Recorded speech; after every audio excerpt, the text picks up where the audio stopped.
بسم اللہ الرحمن الرحیم نحمده ونصلی ونسلم علی رسولہ الکریم اما بعد۔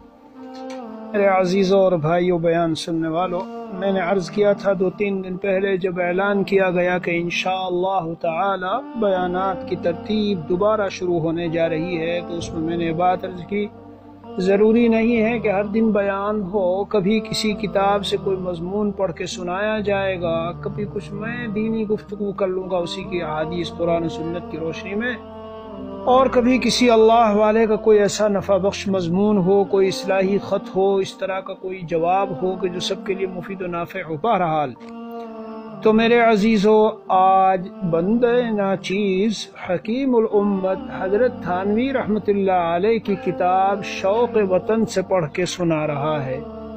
میں نے عرض کیا کہ حالات کے تقاضے کے اعتبار سے کبھی کبھی بہت سی ضروری باتیں کرنی پڑتی ہے۔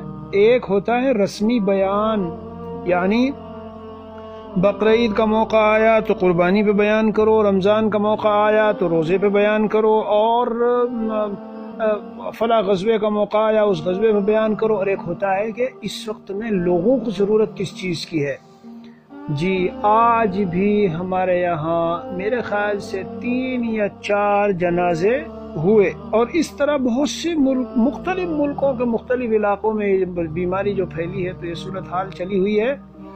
اس لیے مجھے اور آپ کو بحیثیت ایمان والا ہونے کے، اور ایک اللہ تعالیٰ کی ذات پر جو ہمارا ایک ایمان ہے الحمدللہ، اور ہم آخرت کو مانتے ہیں اور یہ سمجھتے ہیں کہ موت ختم ہو جانے اور مر جانے یعنی مٹ جانے کا نام نہیں ہے، بلکہ موت تو انتقال من عالم الى عالم، ایک عالم سے دوسرے عالم کی طرف میرے عزیزوں چلے جانے کا نام ہے، اور وہ عالم ہمارا اصلی وطن ہے، اور وہاں ہر صورت میں جانا ہی ہے، اس سے کسی کو مفر نہیں، بچ نہیں سکتا کوئی بھی، چاہے مومن ہو، منافق ہو، کافر ہو، فاسق ہو، مشرک ہو، فاجر ہو، جو بھی ہو، ایمان والا ہو، جو بھی ہو، سب کو جانا ہے۔ کل نفس ذائقۃ الموت۔ تو بہرحال اس لیے ہمارے پیارے نبی جناب محمد رسول اللہ صلی اللہ علیہ وسلم کی جو تعلیمات ہیں، آج آپ کو میں تمہید لمبی نہیں کرتا، بس حضرت تھانوی قدس سرہ کی کتاب شوق وطن سے بڑے پیارے پیارے، بڑے عمدہ مفید و نفع بخش مضامین، اور یہ سمجھیے جیسے اسی کتاب میں لکھا ہوا ہے، ایسا معجون اور ایسا جوارش اور ایسی دل کی مفرح فرحت و سرور بخشنے والی غذا میں آپ کو پیش کرتا ہوں، اور میں صرف پیش کرنے والا ہوں، آگے بڑھانے والا ہوں۔ میرے عزیزوں، باتیں تو یہ سب وحی کی ہے، اور وحی کے بغیر ہمیں آخرت کی کسی بات کا علم ہو ہی نہیں سکتا، کیونکہ ہم وہاں جائیں اور لوٹ کے آئیں یہ نہیں ہوا ہے، نہ ہوا نہ ہوگا۔ جی ہاں، جو مر گیا، جو ایک مرتبہ دنیا سے چلا گیا، اب وہ دوبارہ لوٹ کے آنے والا نہیں۔ تو میرے عزیزوں، 15 منٹ کے لیے یہ جو ہمارا وقت ہوتا ہے، دھیان سے سنو اور پھر سناؤ، جیسے میں نے کل کہا تھا، یہ اسی کی قسط دوم ہے۔ مجھے ان مضامین کو بیان کرنا ہے تاکہ قلب سے وحشت اور غفلت اور ڈر اور بلا وجہ کا خوف اور مایوسی اور نا امیدی، یہ سب ختم ہو، ہم سمجھیں کہ دنیا کی زندگی ٹمپریری اور عارضی ہے، اور ہمیں اس کو صحیح طرح اللہ تعالیٰ کے حکموں کے ساتھ گزار کر اپنے اصل وطن کی تیاری کرنی ہے، اور وہاں جانا ہے، اور وہاں بڑی ملاقاتیں ہیں، اور بڑا عمدہ مزے کی کیا بتاؤں، بس وہاں کی جو نعمتیں ہیں، جی وہ اس قدر نعمتیں اللہ نے اس قدر انتظام کیا ہے وہاں ایمان والے کے لیے۔ اسی حکیم الامت تھانوی رحمۃ اللہ علیہ کی کتاب کا یہ مضمون چلو سن لو پہلے۔ حضرت تھانوی قدس سرہ شوق وطن میں فرماتے ہیں، فائدہ، برزخ کے متعلق روایتیں تو بے شمار ہیں، مگر ان میں سے اس 11ویں باب میں صرف 27 حدیثیں بطور نمونہ نقل کی ہیں۔ ان 27 حدیثوں میں مع کچھ اس سے پہلے بابوں کی حدیثوں کے کیا کیا معلوم ہوا، سنیے۔ برزخ کا عیش و آرام اور اعزاز و اکرام پوری طرح سے ذکر ہو گیا، کیونکہ جسمانی اور روحانی نعمت اور خوشی کی قسمیں صرف 3 یہ ہیں۔ نمبر 1، تکلیفوں سے محفوظ رہنا، مکان کا کشادہ ہونا، حاکم کے نزدیک مقبول ہونا، مددگاروں کی پناہ میں ہونا، حاکم کا مہربان ہونا، کسی ساتھی غمگسار کے پاس ہونا، اندھیرے میں روشن ہونا، قرآن شریف کا پڑھنا، نماز پڑھنا، دوستوں اور عزیز و اقارب سے ملنا جلنا، پاس آنے والوں سے دل بستگی ہونا، کھانے پینے میں فراخی ہونا، خصوصاً جنت کی نعمتیں کھانا پینا، عمدہ فرش ہونا، عمدہ لباس ہونا، ہوادار شاندار عمدہ مکان ہونا، خصوصاً جنت کی ہوا آتی ہو، تفریح کے لیے باغ ہونا، خوشی کی خبریں سننا اور آپس میں جان پہچان ہونا، قیام گاہ کا عالی شان ہونا۔ جنت کے درخت سے اعلیٰ کون سی قیام گاہ ہوگی؟ اپنا مقام جنت میں اپنی آنکھ سے دیکھنا۔ میرے عزیزو، سن رہے ہو، میں خود نہیں اپنی باتیں کر رہا ہوں، حضرت حکیم الامت مجدد الملت تھانوی رحمت اللہ علیہ کی باتیں سنا رہا ہوں، اور میں نے عرض کیا آج سناؤں گا ہی، یہی چیزیں سناؤں گا، خود اپنی بات نہیں کرتا۔ فرمایا مذکورہ حدیثوں میں ان سب چیزوں کی خبر ہے، اس میں عیش کا تمام سامان آ گیا۔ اس سے صاف ثابت ہے کہ جو بات عوام کے خیال میں جمی ہوئی ہے کہ مردے یوں ہی بے کس بے بس تنہائی میں پڑے ہوئے گھٹا کریں گے، یہ خیال غلط ہے، بلکہ دنیا میں جس قدر سامان عیش کا کسی کے پاس ہو سکتا ہے وہ سب بلکہ اس سے زیادہ اور عمدہ عالم برزخ میں نصیب ہوگا۔ بعض کے سامان عیش ایسے ہیں کہ وہ وہاں نہ ہوں گے، جیسے نکاح وغیرہ۔ اس کی وجہ یہ ہے کہ عالم برزخ میں غلبہ روحانی کیفیت کو ہوتا ہے، اور یہ جسمانی کیفیتیں اور جذبات کل عدم ہو جاتے ہیں، اس واسطے نکاح وغیرہ کی ضرورت نہیں۔ اور یہی وجہ ہے کہ قیامت، یعنی قیامت میں جب قیامت قائم ہوگی، جنت میں جائیں گے تو پھر وہی دنیا کا جسم مل جائے گا، لہذا وہ جذبات بھی پیدا ہوں گے اور حوریں ملیں گی۔ اور سنو میرے بھائیو، یہ سب وہیں کے حضرت کے مضامین سنا رہا ہوں، روایات سنیے۔ حضرت عبداللہ ابن عمر رضی اللہ عنہ سے روایت ہے کہ رسول اللہ صلی اللہ علیہ وسلم نے فرمایا، کیا فرمایا؟ مومن کا تحفہ، مسلمان کا تحفہ، یعنی مرغوب اور پسندیدہ چیز موت ہے۔ مومن کا تحفہ، تحفۃ الموت مومن الموت۔ اپنے لیے بھی میں سنا رہا ہوں، اپنے بھائیوں کے لیے سنا رہا ہوں، ساتھیوں کے لیے، دوستوں کے لیے۔ پریشان نہ ہو ہم، بس اللہ کے حکموں پہ جمیں۔ آگے سنو، حضرت محمود ابن لبید رضی اللہ عنہ سے روایت ہے کہ رسول اللہ صلی اللہ علیہ وسلم نے فرمایا، آدمی موت کو ناگوار سمجھتا ہے، حالانکہ موت اس کے لیے دین میں خرابی پڑنے سے بہتر ہے۔ یعنی موت میں یہ نفع ہے کہ پھر دین بگڑنے کا اندیشہ نہیں، اور حیات و زندگی میں اس کا خوف لگا ہے، خصوصاً جب کہ اس کے اسباب بھی جمع ہو، نعوذ باللہ من ذالک، جیسے آج کل اسباب جمع ہیں۔ حضرت عبداللہ ابن عمرو بن العاص رضی اللہ عنہ سے روایت ہے کہ پیغمبر صلی اللہ علیہ وسلم نے فرمایا کہ دنیا مومن کا جیل خانہ اور مقام قحط ہے۔ اللہ اکبر، سن رہے ہو بھائیو؟ دنیا مومن کا جیل خانہ اور مقام قحط ہے۔ فرمایا کہ راحت اور نعمت دونوں کم ہیں، سو جب مومن دنیا کو چھوڑتا ہے تو جیل خانہ اور مقام قحط کو چھوڑتا ہے، کیونکہ آخرت میں راحت اور نعمت دونوں کامل ہیں۔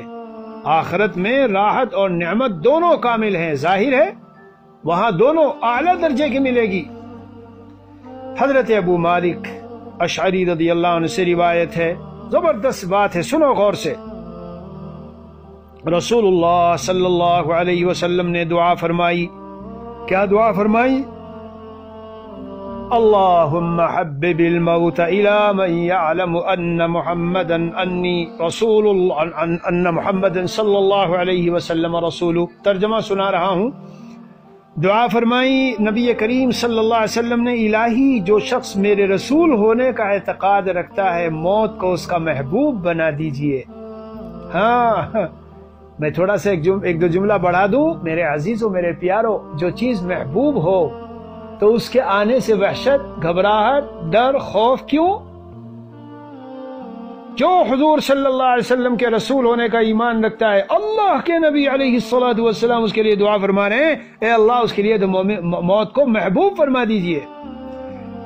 حضرت انس رضی اللہ عنہ سے روایت ہے کہ ان سے نبی کریم صلی اللہ علیہ وسلم نے ارشاد فرمایا، اگر میری نصیحت یاد رکھو تو تم کو موت سے بڑھ کر کوئی چیز محبوب نہ ہونی چاہیے، موت سے بڑھ کر کوئی چیز محبوب نہ ہونی چاہیے۔ جی اندازہ لگائیے اس سے۔ اور سنو بھائیو، حضرت انس رضی اللہ عنہ سے روایت ہے کہ رسول اللہ صلی اللہ علیہ وسلم نے فرمایا، دنیا سے آدمی کے انتقال کرنے کو نمٹنے کو اس مثال کے مشابہ پاتا ہوں۔ یہ حضور اس کی بات بتا رہا ہوں، سمجھ لینا۔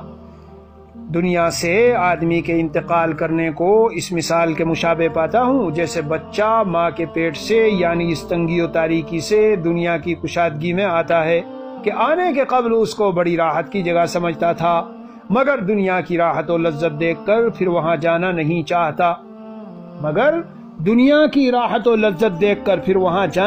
چاہتا ہے۔ مضمون میں نے کل حضرت تھانوی قدس سرہ کے ملفوظات سے سنایا تھا، مگر ظاہر ہے احادیث مبارکہ کا نور الگ ہے۔ ہاں، بزرگوں کی باتوں کا نور اپنا ہے، مگر احادیث مبارکہ کا نور میرے عزیزوں الگ ہے۔ اس لیے میرا جی چاہا یہ سب باتیں احادیث شریفہ سے بھی سنا دی جائے۔ تو بھائیو، کیا سنایا جا رہا ہے؟ رسول اللہ صلی اللہ علیہ وسلم نے ارشاد فرمایا، دنیا سے آدمی کے انتقال کرنے کو اس مثال کے مشابہ پاتا ہوں، جیسے ماں کے پیٹ سے یعنی اس تنگی و تاریکی سے دنیا کی کشادگی میں آتا ہے کہ آنے سے قبل اس کو بڑی راحت کی جگہ سمجھتا تھا، مگر دنیا کی راحت و لذت دیکھ کر پھر وہاں جانا نہیں چاہتا۔ اسی طرح دنیا میں وہ آخرت سے گھبراتا ہے۔ ہم سب بظاہر گھبراتے ہیں، جی ہم سب بظاہر گھبراتے ہیں، مگر کیا ہے روایت میں؟ اسی طرح دنیا میں وہ آخرت سے گھبراتا ہے، مگر وہاں جا کر پھر یہاں آنا پسند نہ کرے گا۔ ہائے سبحان اللہ، اللہ عز و جل میرا آپ کا ہم سب کا خاتمہ ایمان پر فرمائے۔ میرے عزیزوں، بالکل سچ ہے اور برحق ہے، بالکل سچ ہے اور برحق ہے جو وہاں جائے گا اور نعمتوں میں ہوگا۔ جی تو کیا مطلب ہے؟ سوال ہی پیدا نہیں ہوتا کہ وہ اس ہموم و غموم کی دنیا میں دوبارہ لوٹنے کی تمنا کرے۔ حضرت ابو ایوب انصاری رضی اللہ عنہ سے روایت ہے کہ رسول اللہ صلی اللہ علیہ وسلم نے فرمایا، دیکھو سنو، مزہ آ جائے گا، دل خوشیوں سے جھوم اٹھے گا۔ فرمایا، جب مومن کی روح قبض کی جاتی ہے تو خدا کے مرحوم بندے اس طرح آگے بڑھ کر اس سے ملتے ہیں جیسے دنیا میں کسی خوشخبری لانے والے سے ملا کرتے ہیں۔ اللہ اکبر۔ پھر سے سنو بھائیو، حضرت ابو ایوب انصاری رضی اللہ عنہ سے روایت ہے کہ رسول اللہ صلی اللہ علیہ وسلم نے ارشاد فرمایا، جب مومن کی روح قبض کی جاتی ہے تو خدا تعالیٰ کے مرحوم بندے اس طرح آگے بڑھ کر اس سے ملتے ہیں جیسے دنیا میں کسی خوشخبری لانے والے سے ملا کرتے ہیں۔ ہائے ہائے، پھر ان میں سے بعضے کہتے ہیں کہ ذرا اس کو مہلت دو کہ دم لے لے، کیونکہ دنیا میں یہ بڑے کرب میں تھا، بے چینی میں تھا، پریشانی میں تھا۔ بعد اس کے ان سے پوچھنا شروع کرتے ہیں کہ فلاں شخص کا کیا حال ہے اور فلاں عورت کا کیا حال ہے، کیا اس نے نکاح کر لیا ہے؟ پھر اگر ایسے شخص کا حال پوچھ بیٹھے جو اس شخص سے پہلے مر چکا ہے اور اس نے کہہ دیا کہ وہ تو مجھ سے پہلے مر چکا ہے، تو انا للہ پڑھ کر کہتے ہیں کہ بس اس کو اس کے ٹھکانے یعنی دوزخ کی طرف لے جایا گیا، سو وہ جانے کی بھی بری جگہ ہے اور رہنے کی بھی بری جگہ ہے۔ اور ارشاد فرمایا ہے کہ تمہارے اعمال تمہارے رشتہ دار اور خاندان والوں کے سامنے جو کہ آخرت میں ہیں پیش کیے جاتے ہیں۔ سن رہے ہو بھائیو؟ ہاں، اگر عمل نیک ہوا تو خوش اور بشاش ہوتے ہیں، یعنی حشاد و بشاش ہوتے ہیں، خوش ہوتے ہیں۔ جی ہاں، اور کہتے ہیں کہ اے اللہ، یہ آپ کا فضل اور رحمت ہے، سو اپنی یہ نعمت اس پر پوری کیجئے اور اسی پر اس کو موت دیجئے۔ اور ان پر گنہگار کا عمل بھی پیش ہوتا ہے تو کہتے ہیں اے اللہ جل جلالہ، اس کے دل میں نیکی ڈال جو تیری رضا اور قرب کا سبب ہو جاوے۔ میرے پیارے سامعین بھائیو، سننے والوں اور سننے والیوں، یہ سب روایات سنائی جا رہی ہیں، معلوم ہوا ہمارے والدین اقارب اعزاء اور ہمارے مشائخ اور ہمارے علماء جو ایسے تعلق والے تھے نا اور وہ دنیا سے گئے، ہاں سب پیش ہو رہا ہے۔ حضرت سعید ابن جبیر رضی اللہ، اور ان کی دعائیں بھی ہیں، ہاں حضرت سعید ابن جبیر رضی اللہ عنہ سے روایت ہے کہ جب کوئی مرتا ہے تو اس کی اولاد آئے ہائے عالم ارواح میں اس طرح اس کا استقبال کرتی ہے جیسے کسی باہر گئے ہوئے کا آنے کے وقت استقبال کیا کرتی ہے۔ سبحان اللہ۔ میں نے کل سمجھایا تھا کہ آپ ایئرپورٹ پہ آئے ہیں کہیں سے، ریاض اور جدہ سے اور دبئی سے اور انڈیا سے اور پاکستان سے اور افریقہ سے، اب وہ سب رشتہ دار انتظار کر رہے ہیں۔ وہ جو آپ کے لوگ چلے گئے اہل تعلق، جب آپ دنیا سے جا رہے ہیں نا اس طرح وہ آنکھیں انتظار میں ہیں وہاں، تو ڈر گھبراہٹ کہیں کی ہے؟ اگر کچھ کو چھوڑ رہے ہو تو اچھوں میں جا رہے ہو، اچھوں میں جا رہے ہو میرے پیارو۔ حضرت ثابت بنانی رحمہ اللہ سے منقول ہے کہ ہم کو روایت پہنچی کہ جب کوئی مرتا ہے تو عالم ارواح میں پہنچنے کے وقت اس کے اہل و اقارب جو پہلے مر چکے ہیں اس کو ہر چہار طرف سے گھیر لیتے ہیں، اور وہ اس سے مل کر اور یہ ان سے مل کر اس مسافر سے بھی زیادہ خوش ہوتے ہیں جو اپنے گھر آتا ہے۔ اللہ اکبر، سبحان اللہ سبحان اللہ۔ عمرو بن دینار رحمۃ اللہ علیہ سے روایت ہے کہ جو میت مرتی ہے اس کی روح ایک فرشتے کے ہاتھ میں رہتی ہے، اپنے جسد و جسم کو دیکھتی ہے کہ کس طرح غسل دیا جا رہا ہے، کس طرح کفن دے رہے ہیں اور کس طرح اس کو لے کر چلتے ہیں، اور لاش ابھی تختے پر ہی ہوتی ہے کہ اس سے فرشتے کہتے ہیں لوگ دیکھو یہ کیسے تمہاری تعریف کر رہے ہیں، یعنی یہ اس کو سناتے ہیں تاکہ جب وہ سنے تو سن کر کے دل خوش ہو، اور دل خوش ہو کہ وہ سمجھے کہ آگے بھی مجھے بہت کچھ نعمتیں اور بہت چیزیں اللہ تعالیٰ کی طرف سے جلدی ہی نصیب ہونے والی اور ملنے والی ہے۔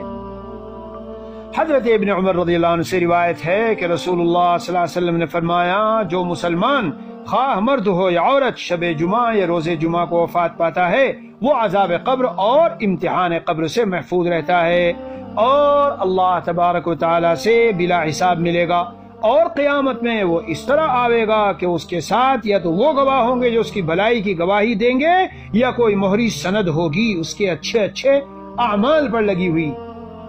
جی ہاں،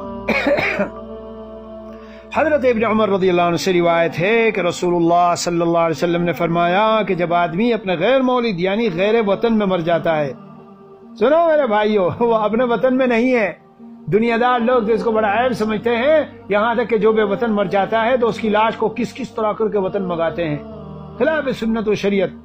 پیارے نبی کی بات سنو، رسول اللہ صلی اللہ علیہ وسلم نے ارشاد فرمایا کہ جب آدمی اپنے غیر مولد یعنی غیر وطن میں مر جاتا ہے تو اس کے مولد وطن سے لے کر جہاں اس کا چلنا پھرنا ختم ہو گیا ہے، یعنی جہاں وہ مرا ہے وہاں تک اس کے لیے قبر میں کشادگی کر دی جاتی ہے۔ مجدد تھانوی فائدے کے تحت نقل کرتے ہیں اس سے پردیس میں مرنے کی فضیلت ثابت ہوئی جس سے اکثر محبان دنیا گھبراتے ہیں، جس سے اکثر محبان دنیا گھبراتے ہیں۔ حضرت عبداللہ ابن مسعود رضی اللہ عنہ سے روایت ہے کہ اللہ تعالی سب احوال میں سب سے زیادہ رحم کرنے والا بندے پر اس حالت میں ہوتا ہے جب وہ اپنی قبر کے گڈھے میں رکھا جاتا ہے، جب وہ اپنی قبر کے گڈھے میں رکھا جاتا ہے۔ نبی کریم صلی اللہ علیہ وسلم نے، حضرت عبداللہ ابن عباس رضی اللہ عنہ سے روایت ہے کہ نبی کریم صلی اللہ علیہ وسلم نے ارشاد فرمایا جب عالم مر جاتا ہے اللہ تعالیٰ اس کے علم کی ایک صورت بناتا ہے، وہ قیامت تک اس کا انیس رہتا ہے اور حشرات الارض یعنی کیڑے مکوڑوں کو اس سے ہٹا دیتا ہے۔ حضرت تھانوی فرماتے ہیں اگر اس دنیا کے کیڑے مکوڑے مراد ہیں تب یہ حکم غالباً کسی خاص عالم کے لیے ہے، اور اگر عالم برزخ کے وہ کیڑے مکوڑے مراد ہے جو ہم کو نظر نہیں آتے تو ہر عالم کے لیے ہو سکتا ہے۔ امام احمد رحمہ اللہ نے اپنی کتاب الزہد میں نقل کیا ہے کہ اللہ تعالی نے حضرت موسیٰ علیہ السلام کے پاس وحی بھیجی، علماء اور طلباء دین سیکھنے اور سکھانے والے خاص طور سے سنیں، کیا وحی بھیجی کہ خیر یعنی علم دین سیکھو اور لوگوں کو سکھاؤ، علم دین سیکھو اور لوگوں کو سکھاؤ، کیونکہ میں معلم اور طالب علم کے لیے ان کی قبروں کو منور رکھتا ہوں تاکہ وہ اس مکان میں گھبرائے نہیں۔ دیکھا، معلم یعنی دین سکھانے والا اور اسی طرح دین کا سیکھنے والا طالب علم، دونوں کی کس قدر فضیلت ثابت ہوئی، کس قدر فضیلت اس سے ثابت ہوئی۔ حضرت انس رضی اللہ عنہ سے سند ضعیف کے ساتھ مروی ہے کہ ماہ رمضان میں ماہ رمضان کے مردوں سے عذاب اٹھا لیا جاتا ہے۔ ابھی دنیا سے، ابھی بہت سے لوگ دنیا سے رخصت ہوئے، اور وہ کب گئے؟ ابھی رمضان کے مہینے میں گئے ہیں۔ بڑی فضیلت ہے رمضان کے مہینے میں دنیا سے جانے کی میرے عزیزوں، بڑی فضیلت ہے۔ عذاب قبر سے بچنے کا ایک نسخہ ضمناً عرض کرتا ہوں۔ سورہ ملک کی روزانہ تلاوت، روزانہ رات کو عشاء کے بعد سورہ ملک کی تلاوت، اور چغلی کرنے سے بچو، اور اسی طرح پیشاب کی چھینٹوں سے، پیشاب کے قطروں سے، ان چیزوں سے بچو۔ حضرت قیس بن قبیصہ رضی اللہ عنہ سے روایت ہے کہ رسول اللہ صلی اللہ علیہ وسلم نے فرمایا، جو شخص بلا وصیت کے مر جاتا ہے اس کو مردوں کے ساتھ کلام کرنے کی اجازت نہیں ملتی۔ سن رہے ہو بھائیو، ہمارے کتنے معاملات ادھر ادھر کے ہوتے اور وصیت نہیں کرتے۔ میں نے ایک دن بتایا تھا، جس کے کچھ معاملات ہوں تو 2-3 راتیں بھی وصیت کے بغیر نہیں گزرنی چاہیے۔ پوری روایت سنائی دی، جو وصیت کے ساتھ مرا وہ شہادت کی موت مرا، اور حق کے اوپر مرا، اور دین اسلام پر مرا، وغیرہ وغیرہ، بہت سے فضائل ہیں۔ بہرحال جو شخص بلا وصیت کے مرتا ہے اس کو مردوں کے ساتھ کلام کرنے کی اجازت نہیں ملتی۔ عرض کیا گیا، یا رسول اللہ، کیا مردے بھی باہم کلام کرتے ہیں؟ فرمایا، ہاں، اور باہم ملتے جلتے بھی ہیں، کلام بھی کرتے ہیں اور باہم ملتے جلتے بھی ہیں۔ نبی کریم صلی اللہ علیہ وسلم نے ارشاد فرمایا، جو شخص اپنے بھائی مسلمان کی قبر کی زیارت کرتا ہے اور اس کے پاس بیٹھتا ہے، وہ اس سے مانوس ہوتا ہے اور اس کے سلام کا جواب دیتا ہے، یہاں تک کہ یہ جانے والا اٹھ کھڑا ہو جائے۔ نبی کریم صلی اللہ علیہ وسلم نے ارشاد فرمایا، جو شخص اپنے بھائی مسلمان کی قبر پر گزرتا ہے جس کو دنیا میں پہچانتا تھا اور اس کو سلام کرتا ہے، تو وہ اس کو پہچانتا ہے اور سلام کا جواب دیتا ہے۔ حضرت کعب بن مالک رضی اللہ عنہ سے روایت ہے، رسول اللہ صلی اللہ علیہ وسلم نے ارشاد فرمایا، مومن کی روح ایک پرندے کے قالب میں جنت کے درخت میں جاگزی رہتی ہے، یہاں تک کہ قیامت کے روز اللہ تعالیٰ اس کو اس کے جسد کی طرف واپس لے آوے۔ جی ہاں، یہ پرندے کی جو کہ اس میں، اس کا مطلب وہ نہیں جیسے ہندو لوگ کہتے ہیں کہ دوبارہ زندہ ہو کے آ جاتے، نہیں نہیں نہیں نہیں نہیں، جس طرح سے جہاز میں بیٹھ کے آدمی سفر میں جاتا ہے، اس انداز سے یہ والا معاملہ ہوتا ہے۔ جی ہاں، نبی کریم صلی اللہ علیہ وسلم سے عرض کیا گیا کہ یا رسول اللہ، کیا مردے آپس میں ایک دوسرے کو پہچانتے ہیں؟ نبی علیہ الصلوۃ والسلام نے فرمایا، روح مطمئنہ جنت میں سبز پرندوں کے قالب میں ہوتی ہے، تو اگر پرندے درختوں کی ڈالیوں میں ایک دوسرے کو پہچانتے ہیں اور ظاہر ہے کہ پہچانتے ہیں، تو وہ ارواح بھی ایک دوسرے کو پہچانتی ہے۔ جی ہاں، حضور اقدس صلی اللہ علیہ وسلم نے ایک روایت میں مومنین کی روحوں کے متعلق فرمایا کہ سبز پرندوں کے قالب میں رہتی ہے، بہشت میں جہاں چاہتی ہے کھاتی پھرتی ہے۔ میرے بھائیوں، بس 1 منٹ میں خلاصہ کر دوں، ان ساری روایتوں اور سارے مضامین کو سنانے کا مقصد، ایمان والے کو جس کے دل میں ایمان ہے، زندگی میں نمازیں ہیں اور تقویٰ ہے اور اللہ سے ڈرنے والا ہے، اور جو گناہ شنا ہوتے ہیں تو توبہ کی حالت میں زندگی گزارتا ہے، انشاءاللہ جس دن وہ یہاں سے نکلا ایسی خوشیوں میں اور مزوں میں ہوگا تو گھبرانا کہیں گا، وحشت کہیں کی، مایوسی کیسی، اداسی کیسی۔ اللہ عز و جل ہم سب کے ساتھ یہی سب معاملہ فرمائے جو ابھی ایمان والے کا ذکر ہوا ہے حدیث شریف میں۔ اللہ ہم سب کو شہادت کی موت دے کے دنیا سے اٹھائے، ایمان کے ساتھ اٹھائے، ندامت والی موت سے بچائے۔ وصلی اللہ علی النبی الکریم وعلی آلہ واصحابہ اجمعین والحمد للہ رب العالمین۔